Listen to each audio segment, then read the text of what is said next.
bà chấm riệp xu chẳng là miền sầm nua pi lục cru nẹt cru bao giờ tệ tông chừng mùi nâng cá đã cho lần nào bỏ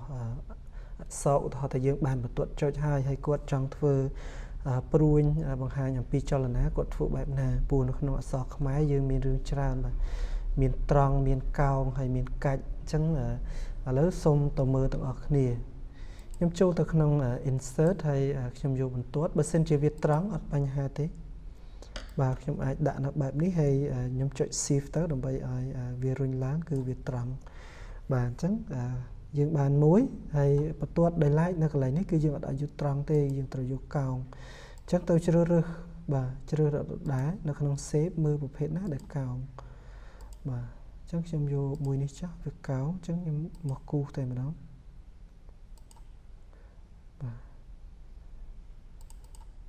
បាទអញ្ចឹងខ្ញុំបាន2ហើយឥឡូវខ្ញុំនឹងបង្ហាញជូនថាតើធ្វើបែបណាបាទអញ្ចឹងខ្ញុំចង់ឲ្យទៅជាព្រួញហើយបន្ទាត់នេះខ្ញុំនឹងដំឡើងកម្រាស់របស់វាដើម្បីឲ្យមើលឃើញទាំងអស់គ្នាបាទអញ្ចឹងដាក់ពណ៌ក្រហមចុះឲ្យច្បាស់បាទអញ្ចឹងនៅពេលដែលយើងដាក់រួចហើយអ្វីដែលយើងត្រូវមើលទី1គឺគេដាក់ថា begin arrow type ថាតើក្បាលនៃបន្ទាត់របស់យើងនៅខាងដើមរបស់យើងដែលយើងគូសមិញហ្នឹងយើងចង់បានវាចេញបែបណាអញ្ចឹងពេលដែលយើងនេះទៅគឺពេលដែលយើងធ្វើការជ្រើសរើសវានឹងធ្វើការផ្លាស់ប្ដូរអញ្ចឹងដើមបន្ទាត់ខ្ញុំអត់បដូរទេដោយសារតែខ្ញុំដូរតែចុងរបស់បន្ទាត់បាទអញ្ចឹងខ្ញុំយក n arrow type នេះខ្ញុំដូរមកបែបនេះអញ្ចឹងយើងនឹងបានមានសញ្ញាព្រួយនឹងទៅហើយព្រួយហ្នឹងក៏មានប្រភេទ mode របស់ព្រួយនឹងបន្តទៀតបាទអញ្ចឹងចង់បានមួយណាគឺសូមជ្រើសរើសយកបាទមកសមរម្យដែលគិតថាស្អាតខ្ញុំយកមួយចុះ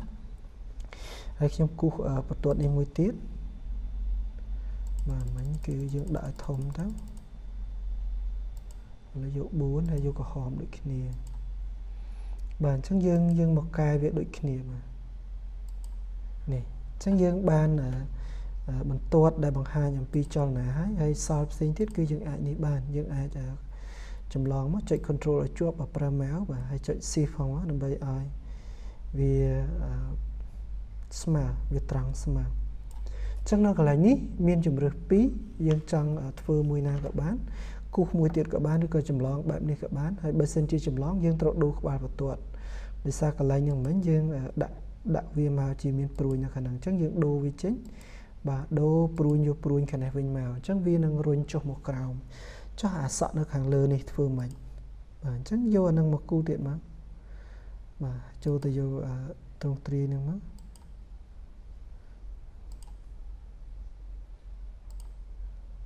បាទអញ្ចឹងដោយសារតែនៅក្នុងរបស់វាមានតែមួយចលនាបើសិនជាខ្ញុំបង្កើតកំហុសអីបាទសូមមើលផងបាទនេះគាត់នៅជាគំរូឲ្យឃើញ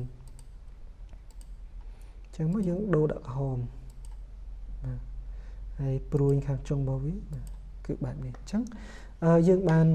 គំនុះព្រួយដែលបង្ហាញអំពីចលនាមែនទែនទៅគឺយើងមិនធ្វើធំបែបហ្នឹងទេនេះដោយសារតែបង្ហាញយើងដាក់ឲ្យធំទៅដើម្បីអាចមើលឃើញហើយបន្ទាត់ដែលយើងគូមកអត់ត្រង់បាទយើងអាចចូលទៅក្នុង shape format នេះមើល edit shape បាទហើយកែវាមកកែបាទរូបរាងបន្ទាត់ហ្នឹងមកអាចទាញ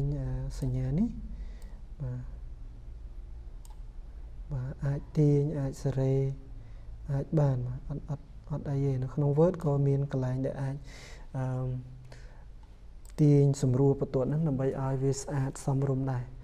បាទអញ្ចឹងបើសិនជាមើលទៅស្អាតសមរម្យហើយក៏យើងយកប្រអប់មកគូសទៅសរសេរអក្សរ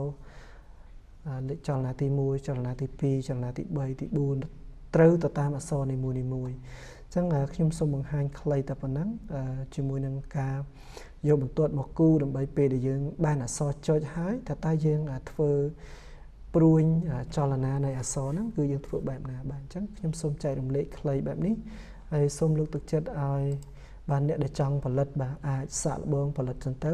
ដើម្បីដឹងថានៅកន្លែងណាដែលជាបាទអត់អាចធ្វើបាននៅកន្លែងណាដែលធ្វើទៅបាទជួបជាមួយនឹងឧបសគ្គអញ្ចឹងបើសិនជាមានបញ្ហាឬក៏ឧបសគ្គអាច comment ចូលទៅក្នុង